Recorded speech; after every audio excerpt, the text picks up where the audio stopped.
Urapan itu memampukan kita. Ada pribadi Roh Kudus dan urapan yang kuasa daripada Tuhan yang memampukan kita untuk bisa memahami mana yang benar dan mana yang tidak benar. Mana yang menjadi kehendak Bapa dan mana yang bukan menjadi kehendak Bapa. Mana yang menyenangkan hati Bapa dan mana yang bukan menyenangkan hati Bapa. Mana yang mau Tuhan rencangkan dalam hidupan saudara dan mana yang bukan Tuhan rancangkan di dalam kehidupan saudara. Urapan daripada Allah, daripada Roh Kudus yang ada dalam diri kita juga memampukan kita untuk bisa mengambil keputusan-keputusan yang penting di dalam kehidupan kita. Urapan yang ada dalam kita itu memberikan kita kepekaan akan suara Tuhan. Urapan Roh Kudus yang kita terima itu menolong kita serta membimbing kita untuk mengambil keputusan. Sehingga kita terjaga dan tidak terjebak di dalam lubang dosa.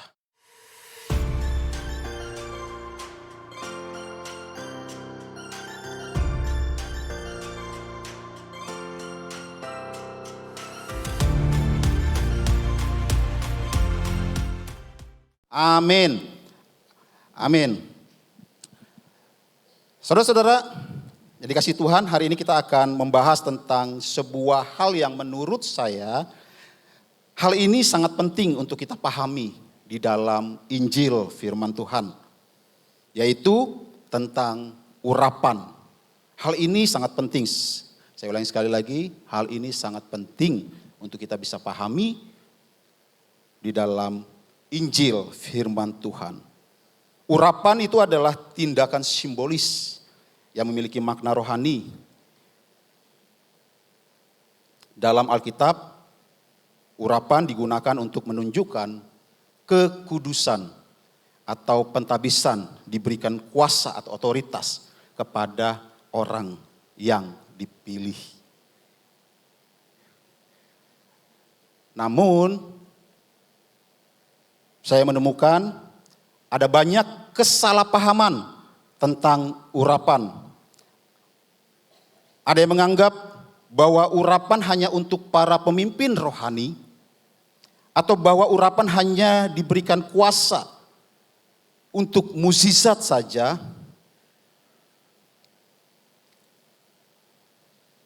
Jadi seringkali ada kesalahpahaman bagi jemaat Tuhan. Mereka berpikir bahwa urapan itu hanya untuk para pemimpin rohani. Hanya untuk para pendeta. Hari ini kita akan belajar melihat apa yang Injil katakan tentang urapan. Dan bagaimana kita dapat menerapkan di dalam kehidupan kita sehari-hari. Yang siap bisa katakan amin? Yang mau bisa katakan amin? Hari ini saya kasih judul sharing pada pagi hari ini adalah jangan gagal paham. Katakan bersama saya, jangan gagal paham. Maksudnya gimana Pak? Seringkali saya menemukan banyak orang mengejar urapan dan tidak segan-segan mereka rela datang ke tempat yang jauh. Rela mengeluarkan kocek, bahkan rela menyeberangi pulau untuk bertemu seorang hamba Tuhan yang terkenal untuk mendapatkan urapan dari hamba Tuhan tertentu. Bahkan sering kita jumpai banyak orang ngantri di depan hamba Tuhan untuk menunggu giliran. Giliran ngapain? Ditumpangin tangannya. Menumpangi. Atau bahkan kita sering menemukan di dalam KKR atau conference besar. Kalau saudara berpikir bahwa urapan itu bisa didapat atau bisa dibeli, berarti saudara sedang gagal paham tentang urapan. Sampai di sini cukup bisa dipahami? Jika saudara berpikir dan saudara rela mengeluarkan kocek yang begitu banyak hanya untuk mengejar urapan dari seorang hamba Tuhan tertentu, dan saudara berpikir ketika saudara bertemu dengan hamba Tuhan tertentu, saudara mengalami sesuatu dari hamba Tuhan tertentu, saudara sedang gagal paham. Sampai sini bisa dipahami? Yes, saya tahu ada hamba-hamba Tuhan yang punya karunia-karunia yang Tuhan kasih. Yes, saya tahu ada hamba Tuhan yang memang punya talenta-talenta yang Tuhan berikan. Yes, saya percaya itu. Tapi kalau saudara datang dan mengejar itu kepada pribadinya, bukan pribadi sang pemberi urapan itu, berarti saudara sedang gagal paham. Paham ya? Bisa dipahami ya, bisa diikuti ya.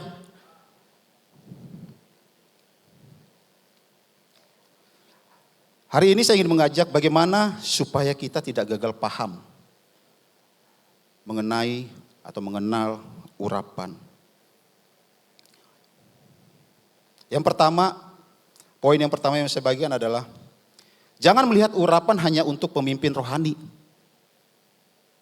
Katakan bersama saya, jangan melihat urapan hanya untuk pemimpin rohani. Kalau saudara melihat urapan hanya untuk pemimpin rohani, saudara akan kecewa. Karena setiap hamba Tuhan gak ada yang sempurna. Ketika ekspektasi saudara terhadap hamba Tuhan tertentu gak nyampe, hamba akan kecewa. Saudara akan kecewa. Bisa dipahami ya? Karena hamba Tuhan juga manusia. Saya mau ngajak saudara kita baca di dalam Keluaran 30 ayat 22, 26 sampai 26, lalu kita lompat di ayat 29 sampai 33. Saya bacakan, firman Tuhan berkata, berfirmanlah Tuhan kepada Musa, ambillah rempah-rempah pilihan, mur tetesan 500 shikal, dan kayu manis yang harum setengah dari itu, yakni 250 shikal, dan tebu yang baik 250 shikal, dan kayu teja 500 shikal, ditimbang menurut shikal kudus, dan minyak zaitun 1 hin. Haruslah kau buat semuanya itu menjadi minyak urapan yang kudus. Suatu campuran rempah-rempah yang dicampur dengan cermat seperti buatan seorang tukang campur rempah-rempah. Itulah yang harus menjadi minyak urapan yang kudus. Haruslah engkau mengurapi dengan itu kemah pertemuan dan tabut hukum. Ayat 29 kita lompat. Haruslah kau kuduskan semuanya itu sehingga menjadi maha kudus. Setiap orang yang kena kepadanya akan menjadi kudus. Engkau harus juga mengurapi dan menguduskan Harun dan anak-anaknya supaya mereka memegang jabatan imam bagiku. Dan kepada orang Israel haruslah kau katakan demikian. Inilah yang harus menjadi minyak urapan yang kudus bagiku di antara kamu turun-temurun. Kepada badan orang biasa janganlah itu dicurahkan. Dan janganlah kau buat minyak yang semacam itu dengan memakai campuran itu juga. Itulah minyak yang kudus dan haruslah itu kudus bagimu. Orang yang mencampur rempah-rempah menjadi minyak yang semacam itu atau membubuhnya pada badan orang awam haruslah dilenyapkan dari bangsanya.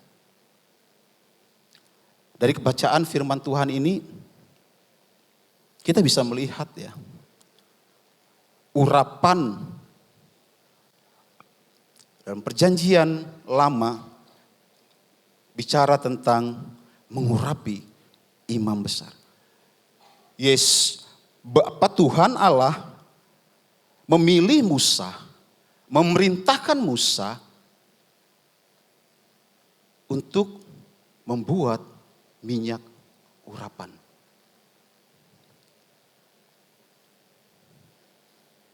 Nanti saya akan jelaskan kepada saudara. Tapi dari bacaan tadi, ada benang merah yang saudara harus tangkap. Ada perintah dari Tuhan kepada Musa, diminta untuk membuat minyak urapan sesuai dengan kriteria list yang sudah Tuhan katakan kepada Musa. Artinya Tuhan memilih Musa untuk membuat minyak urapan. Saya mau ngajak saudara untuk bisa memahami bahwa minyak urapan kudus itu melambangkan dedikasi dan pemisah bagi Allah. Dalam perjanjian lama itu dikatakan bahwa benda-benda dan orang-orang itu diurapi secara apa? Secara khusus. untuk melayani Tuhan. Selain itu juga urapan pada perjanjian lama itu juga menjadi pengingat akan kuasa dan kehadiran Allah di antara umatnya. Jadi Yesus meminta kepada Musa, Mus, kamu bikin ya sesuai dengan apa yang sudah aku, ini bahasa saya. Kamu bikin sesuai dengan apa yang sudah aku perintahkan kepada kamu.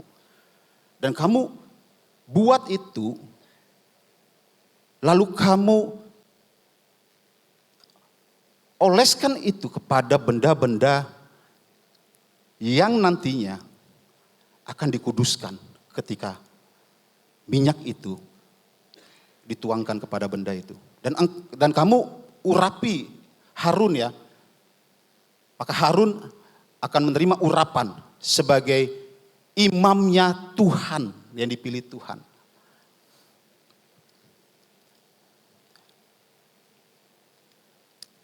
Ini adalah urapan yang Tuhan nyatakan untuk Musa.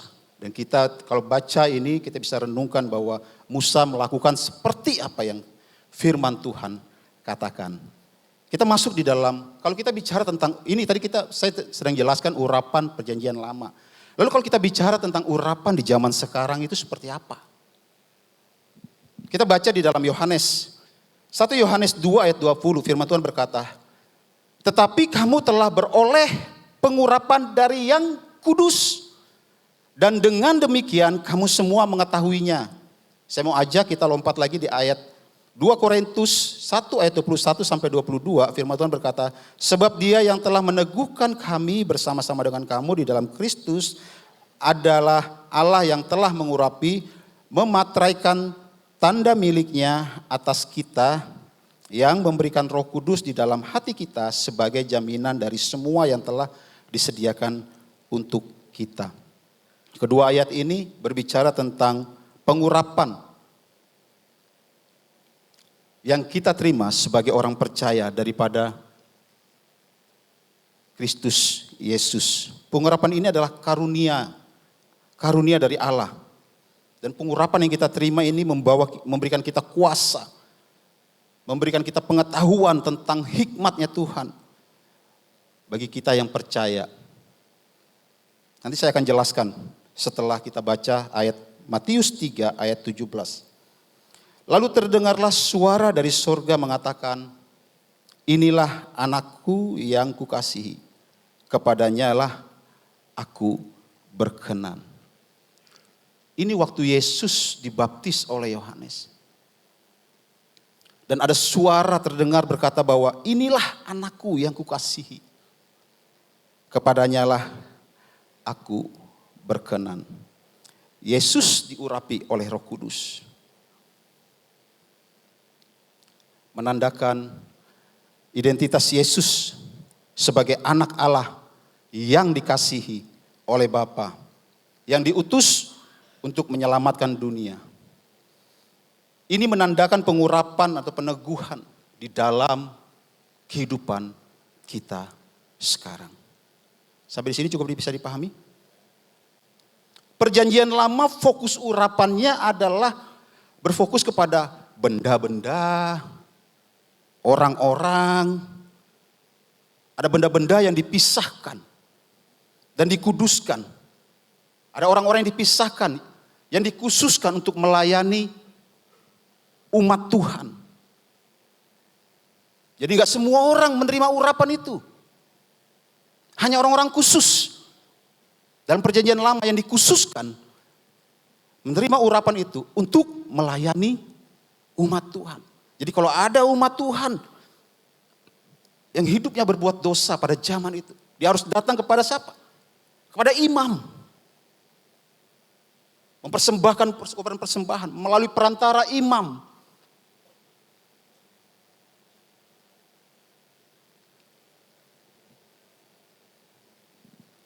Gak semua orang. Tetapi di dalam kehidupan kita sekarang, urapan itu diberikan kepada setiap orang yang percaya. Melalui siapa? Yesus Kristus Tuhan. Bisa katakan amin? Perjanjian lama Allah Bapa mengutus Musa untuk membuat urapan. Namun di dalam perjanjian baru, Allah Bapa mengutus Yesus sebagai putra yang tunggal. Ada pribadi yang diurapi. Amin. Dia mati, hari ketiga dia bangkit.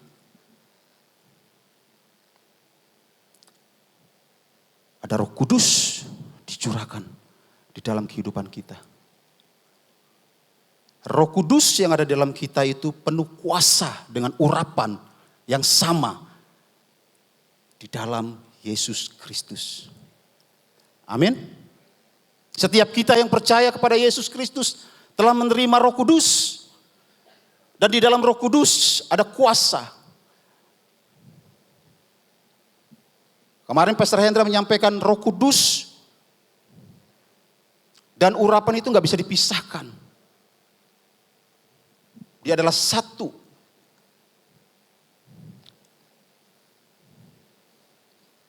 Roh Kudus itu adalah pribadi. Dan urapan itu adalah kuasa yang memampukan kita untuk hidup di dalam iman kepada Kristus Yesus. Sampai sini bisa dipahami? Saudara bisa menangkap ya, urapan di dalam perjanjian lama dan urapan di dalam perjanjian baru nggak sama. Walaupun kita tahu bahwa urapan di perjanjian lama itu juga adalah pola yang dilakukan untuk mendekatkan kita kepada Tuhan. Sama dengan urapan di dalam perjanjian baru. Kehadiran Yesus datang sebagai anak manusia untuk membawa kita dekat kepada Tuhan. Yang membedakan adalah kita nggak pakai kekuatan kita lah. Urapan yang kita terima nggak pakai kekuatan kita.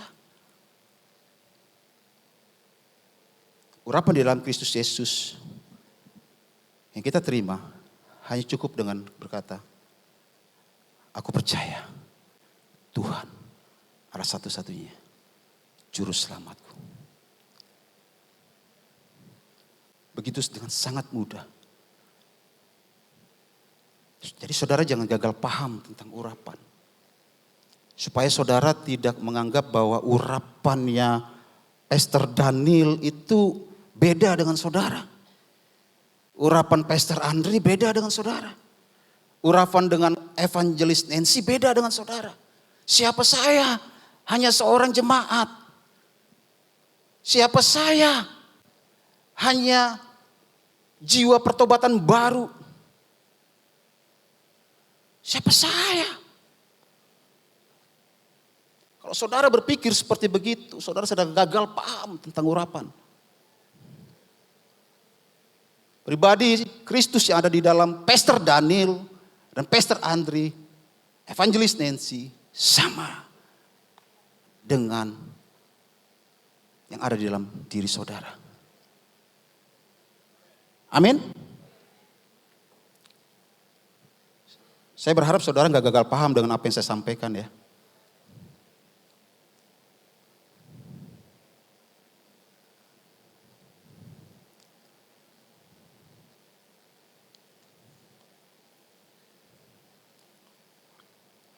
Saya ada satu statement bertulisan begini. Kita disatukan bersama Kristus Yesus dan diberikan kuasa untuk melakukan kehendak-Nya. Jadi urapan yang kita terima itu mempersatukan kita dengan Kristus. Dan kita diberikan kuasa. Kuasa untuk apa? Untuk melakukan kehendak-Nya. Matius 28 ayat 19 sampai 20 firman Tuhan berkata, karena itu pergilah jadikanlah semua bangsa muridku dan baptislah mereka dalam nama Bapa dan Anak dan Roh Kudus dan ajarlah mereka melakukan segala sesuatu yang telah kuperintahkan kepadamu dan ketahuilah aku menyertai kamu senantiasa sampai kepada akhir zaman. Ini amanat agung. Urapan yang kita terima daripada Allah Bapa, Allah Putra, Allah Roh Kudus yang kita terima, itu urapannya bukan untuk kita pribadi. Yes, awal-awal kita perlu urapan itu untuk kita pribadi. Untuk apa? Urapan itu membuat kita untuk bisa lepas dari belenggu dosa. Urapan yang kita terima itu untuk bisa kita menjauhi hal-hal yang tidak Tuhan inginkan. Tapi bukan sampai di situ saja. Urapan yang kita terima, Tuhan mau apa? Kita bergerak maju.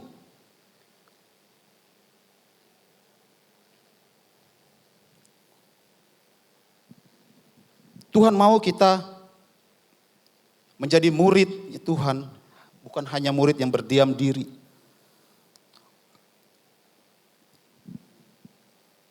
Yesus mengatakan di dalam Injil Lukas, tadi ayat dari Kak Elin cukup mengkonfirmasi dengan materi yang saya bawakan pagi hari ini.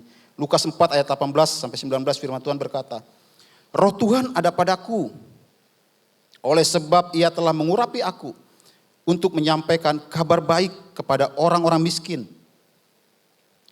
Dan ia telah mengutus aku untuk memberitakan pembebasan kepada orang-orang tawanan dan penglihatan bagi orang-orang buta, untuk membebaskan orang-orang yang tertindas, untuk memberitakan tahun rahmat Tuhan telah datang.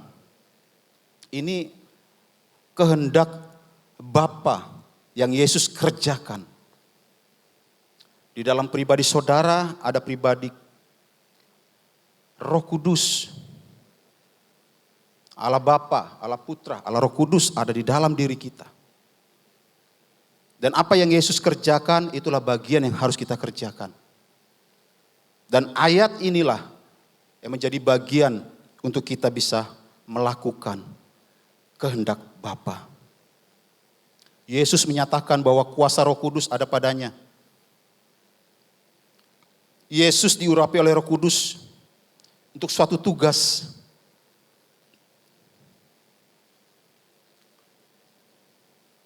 Kata mengurapi itu dalam bahasa Yunaninya itu berarti memilih, mengkhususkan, dan melengkapi dengan kuasa. Jadi Yesus dengan pribadi sebagai Allah Bapa, dia berinisiatif hadir sebagai Allah Putra, hadir ke dunia. Untuk apa? Untuk melakukan kehendak Bapa. Bisa katakan amin? Yesus yang ada dalam diri kita juga. Dia rindu kita melakukan kehendak Bapa. Katakan bersama saya, kita diurapi, kita dipilih. Arti kata diurapi adalah kita dipilih oleh Tuhan dan diperlengkapi dengan kuasanya untuk melakukan kehendak dan panggilan Tuhan dalam hidup kita. Waktu kita percaya Kristus, maka di dalam kita ada pribadi Kristus melalui Roh Kudus. Kita menerima urapan kuasa untuk melakukan kehendak dan panggilan Tuhan. Jadi urapan yang kita terima dari Kristus itu untuk melakukan kehendak Bapa. Memberitakan kabar baik kepada apa? Kepada orang miskin.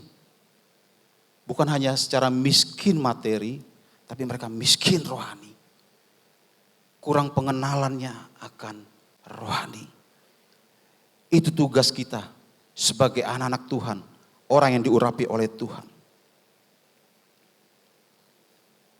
Sebagai orang yang diurapi Tuhan, Yesus mau agar kita memberitakan kabar keselamatan dan memberitakan kabar pengharapan kepada mereka yang tertindas. Sebagai orang yang diurapi Kristus, yang dimana Yesus berdiam dalam diri kita, Tuhan mau kita membawa orang-orang yang tertawan untuk terbebas belenggu dosa.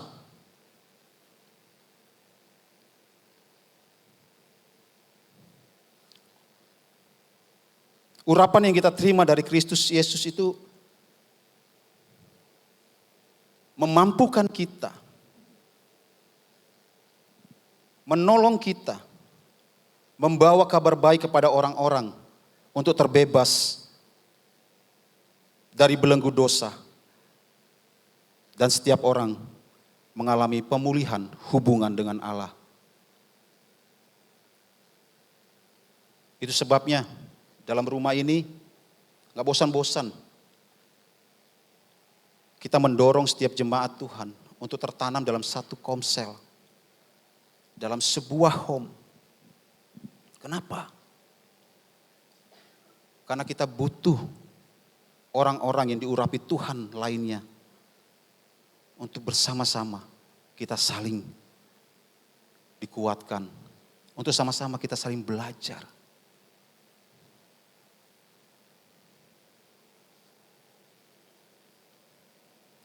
Poin yang kedua yang mau saya bagikan, urapan itu bukan tentang ritual, tapi tentang karya Roh Kudus dalam hidup kita. Kalau saudara berpikir sekali lagi bahwa urapan itu sebuah ritual, dan ketika saudara melakukan ritual, contohnya, kalau saya datang kepada pendeta tertentu, saudara akan menerima urapan daripada pendeta tertentu, saudara sedang gagal paham. Saudara masuk di dalam ritual. Bisa dipahami ya? Urapan itu tidak bisa dicari atau dibeli. Tetapi urapan yang kita terima itu adalah karunia dan inisiatif Tuhan kepada setiap kita yang percaya kepada Kristus Yesus. Melalui inisiatif Tuhanlah Dia harus mengorbankan dirinya mati di kayu salib untuk menebus saudara dan saya. Dan dia boleh mati, dan dia bangkit, dia mencurahkan Roh Kudus. Di dalam Roh Kudus ada kuasa yang Tuhan berikan dalam kehidupan kita. Roh Kudus adalah pribadi, dan urapan adalah kuasa yang memampukan kita untuk melakukan kehendak Bapa. Gunakan urapan untuk melayani Allah. Saya mendorong setiap kita, gunakan urapan yang kita terima untuk melayani Tuhan.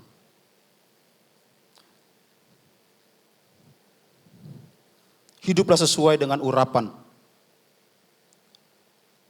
yang Tuhan tetapkan dalam kehidupan kita. 1 Yohanes 2 ayat 20 dalam terjemahan sederhana Indonesia berkata, tetapi kita sudah menerima pengurapan Roh Allah yang diberikan oleh Yang Maha Kuasa. Karena itu kita semua bisa membedakan ajaran benar dan ajaran palsu. Urapan itu memampukan kita. Ada pribadi Roh Kudus dan urapan yang kuasa daripada Tuhan yang memampukan kita untuk bisa memahami mana yang benar dan mana yang tidak benar. Mana yang menjadi kehendak Bapa dan mana yang bukan menjadi kehendak Bapa. Mana yang menyenangkan hati Bapa dan mana yang bukan menyenangkan hati Bapa. Mana yang mau Tuhan rencangkan dalam kehidupan saudara dan mana yang bukan Tuhan rancangkan di dalam kehidupan saudara. Urapan daripada Allah, daripada Roh Kudus yang ada dalam diri kita juga memampukan kita untuk bisa mengambil keputusan-keputusan yang penting di dalam kehidupan kita.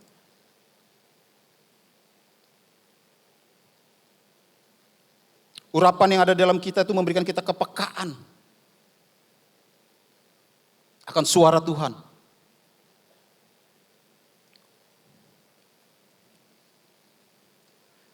Urapan Roh Kudus yang kita terima itu menolong kita serta membimbing kita untuk mengambil keputusan. Sehingga kita terjaga dan tidak terjebak di dalam lubang dosa.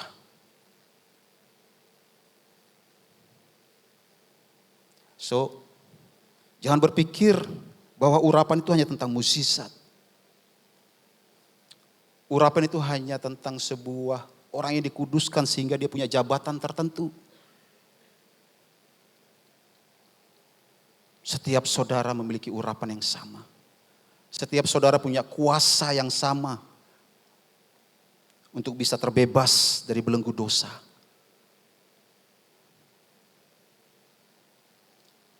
Saudara dan saya punya kuasa yang sama untuk bisa mengenali suaranya Tuhan.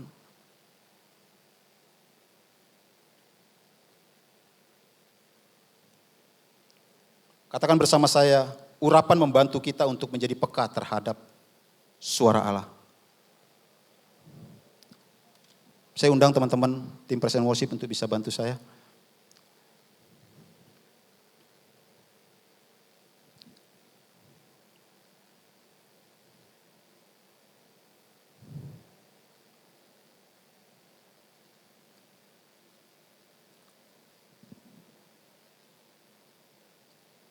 Urapan yang ada dalam diri kita memberikan kita kekuatan dan keberanian untuk mengikuti kehendak Allah. Meskipun keputusan itu sulit untuk kita ambil.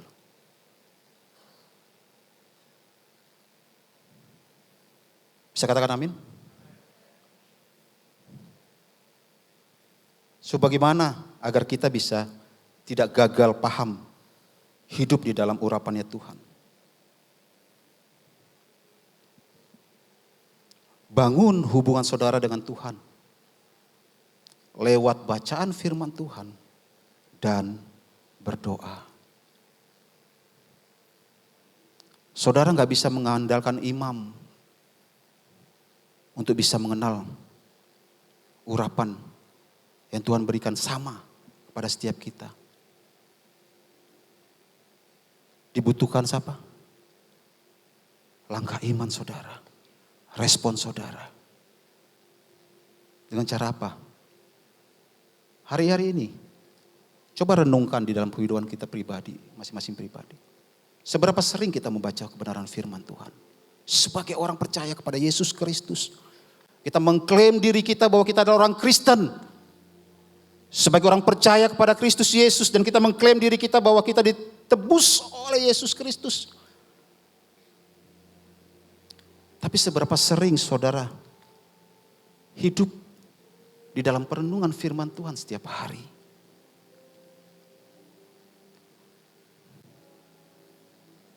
Urapan yang saudara terima bukan untuk memuaskan daging saudara. Urapan yang saudara terima itu untuk menyenangkan hati Tuhan.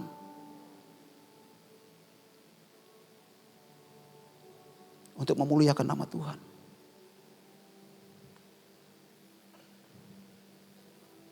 Urapan yang saudara terima bukan untuk kepentingan pribadi saudara. Urapan yang saudara terima itu untuk kepentingan kerajaan sorga.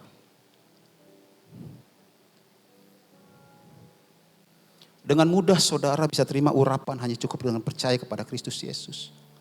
Bayangkan kalau saudara hidup di dalam perjanjian lama. Saudara rindu urapan itu. Urapan oleh imam-imam. Tapi hanya dikhususkan hanya untuk imam-imam. Yesus gak mau itu terjadi. Oleh sebab itu.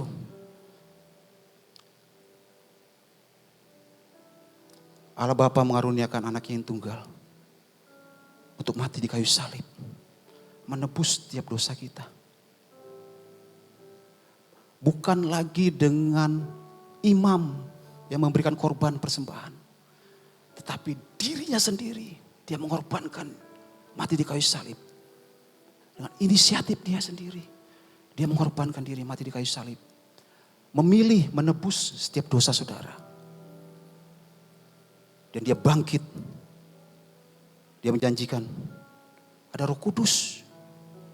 Si pribadi yang ketiga dari Allah Tritunggal. Yang akan diam di dalam diri saudara. Roh Kudus adalah pribadi Kristus Yesus Tuhan Allah kita. Ketika Roh Kudus diam di dalam diri kita, kita yang percaya kepada Dia. Kita menerima urapan kuasa.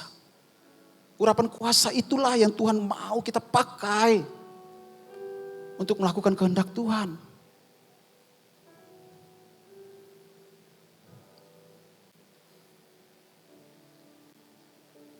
Saudara mungkin agak berat mungkin berpikir, saya agak sulit menginjil Tuhan.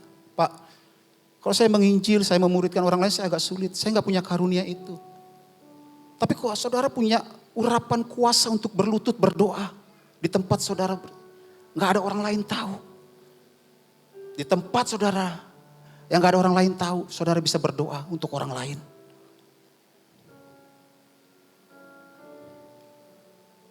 Dan jangan saudara pikir, waktu saudara berlutut dan berdoa, saudara berdoa untuk orang lain, saudara berpikir bahwa itu nggak punya kuasa. Kuasa yang sama. Tuhan mendengar setiap perkataan saudara. Maukah saudara hari ini pulang, ketika saudara pulang, kalau saudara merenungkan, aku mau berdoa untuk orang tuaku. Aku mau berdoa untuk adikku. Aku mau berdoa untuk kakakku. Dimulai dari lingkaran kecil aja. Aku mau berdoa buat sahabatku. Aku mau berdoa buat home memberku. Maukah saudara mengambil itu? Mengambil bagian pelayanan itu yang Tuhan kehendaki dalam kehidupan saudara.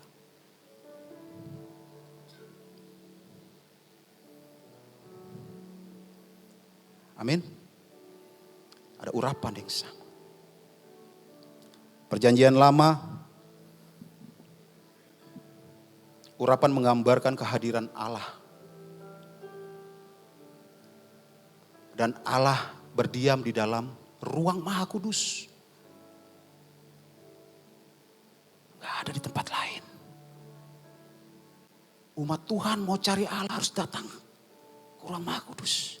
Melalui perantara imam.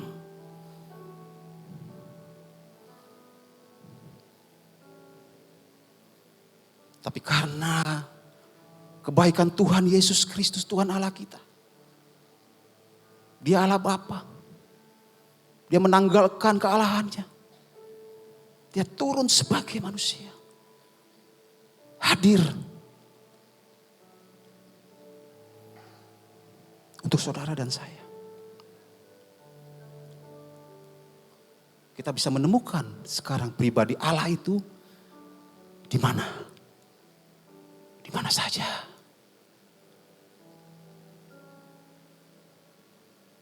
Semudah itu cara Tuhan mendekatkan dirinya kepada kita. Bukan kita berusaha mendekatkan diri kepada Tuhan. No. Inisiatif Tuhanlah. Dia harus hadir ke dunia mendekatkan diri kita kepada mendekatkan diri dia kepada kita. Dia berusaha mendekatkan diri kepada kita. Tapi seringkali apa yang kita lakukan?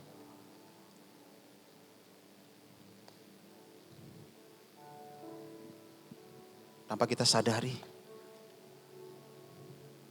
Udahlah hari ini gak usah berdoa.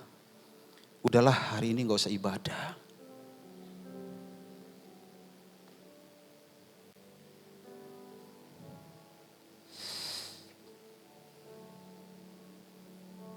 Halo, pulang dari sini maukah saudara melakukan apa yang menjadi bagian kehendak Tuhan? Sesederhana, dimulai dari saudara mendoakan orang lain. Di tempat yang tersembunyi. Saudara gak perlu melayani orang tuh harus dilihat orang, diakui orang. Pelayanan itu bukan butuh pengakuan orang. Percuma kita melayani, kita diakui oleh orang, tapi Tuhan tidak mengakui pelayanan kita. Lebih baik kita melayani dan orang gak mengakui pelayanan kita. Tapi Tuhan mengakui pelayanan kita.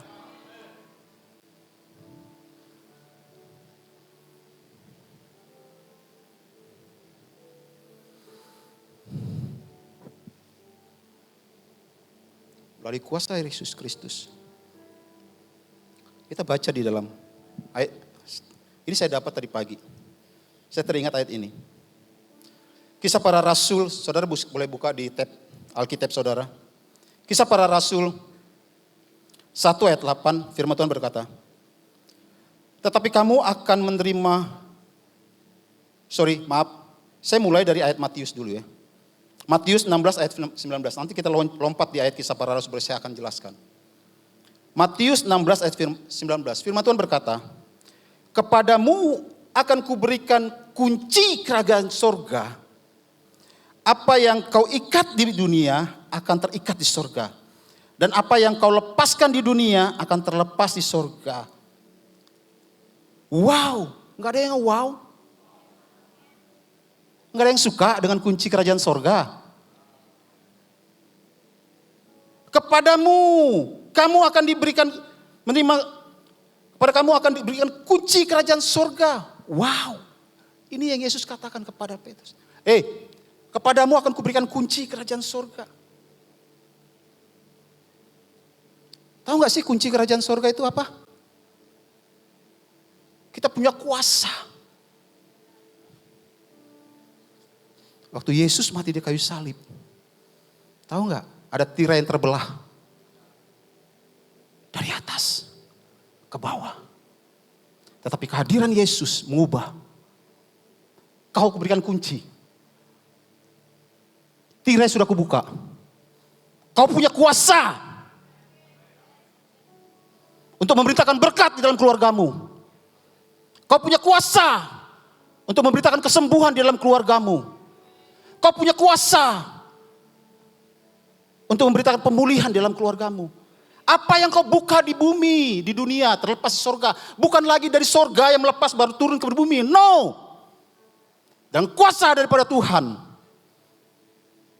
Kau punya kuasa untuk mendapatkan apa yang ada dalam sorga. Suka gak sih? Wow. It's powerful. Ini yang Yesus janjikan kepada Petrus. Dan janji ini berlaku kepada setiap yang percaya kepada Yesus Kristus.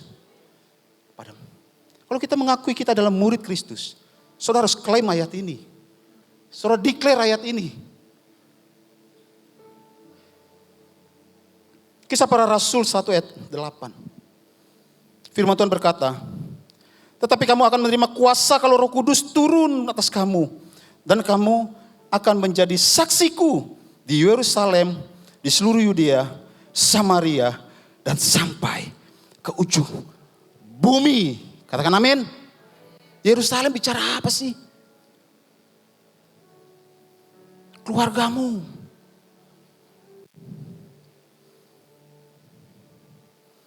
Yudea, orang-orang yang di sekitarmu. Sampai ke ujung bumi. Kamu akan diberikan kuasa. Baiknya Tuhan kita. Kita gak perlu berusaha. Kita gak perlu bayar imam. Untuk membawa korban persembahan untuk kita dikuduskan. Disucikan. Hanya cukup melalui pengorbanan Yesus Kristus. Dia mati di kayu salib, dia berkata, sudah selesai. Tirai terbelah. Dan biar berkata kepada Petrus, kepadamu kuberikan kuasa, kunci. Klaim itu. Saya nggak tahu hari-hari ini saudara sedang ngalamin apa. Pekerjaan saudara lagi susahkah? Saudara sedang mengalami kesehatan yang lagi sedang sakitkah? Hubungan saudara dengan keluarga saudara sedang lagi tidak baik-baik saja kah? Saya nggak tahu. Klaim ayat ini.